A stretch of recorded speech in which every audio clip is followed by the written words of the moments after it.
ಮನೆಯ ಬಡತನ ಹೋಗಲಾಡಿಸಲು ಉಪ್ಪಿನ ಪರಿಹಾರ. ಒಂದು ಬಟ್ಟಲಿನಲ್ಲಿ ಕಲ್ಲು ಉಪ್ಪು ಹಾಕಿ ಆ ಬಟ್ಟಲನ್ನು ಬಾತ್ರೂಮಿನಲ್ಲಿ ಇಡಿ. ಈ ಪರಿಹಾರವು ಋಣಾತ್ಮಕ ಶಕ್ತಿಯನ್ನು ಹೋಗಲಾಡಿಸುತ್ತದೆ. ಬಟ್ಟಲಿನಲ್ಲಿರುವ ಉಪ್ಪನ್ನು ಪ್ರತಿ ತಿಂಗಳು ಬದಲಾಯಿಸಬೇಕು ಮತ್ತು ಹಳೆಯ ಉಪ್ಪನ್ನು ಯಾರೂ ತುಳಿಯದ ಜಾಗದಲ್ಲಿ ಎಸೆಯಬೇಕು. ಸಂಪತ್ತು ಮತ್ತು ಆಶೀರ್ವಾದ ಪಡೆಯಲು ಗಾಜಿನ ಪಾತ್ರೆಯಲ್ಲಿ ಉಪ್ಪನ್ನು ಇರಿಸಿ ಮತ್ತು ಅದರಲ್ಲಿ 4-5 ಲವಂಗವನ್ನು ಹಾಕಿ. ಇದರಿಂದ ಹಣದ ಒಳಹರಿವು ಪ್ರಾರಂಭವಾಗುತ್ತದೆ ಮತ್ತು ಮನೆಯಲ್ಲಿ ಮಹಾಲಕ್ಷ್ಮಿ ಆಶೀರ್ವಾದವು ಇರುತ್ತದೆ.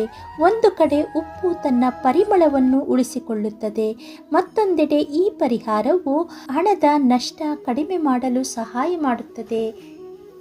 ಸ್ನೇಹಿತರೆ, ಈ ಮಾಹಿತಿ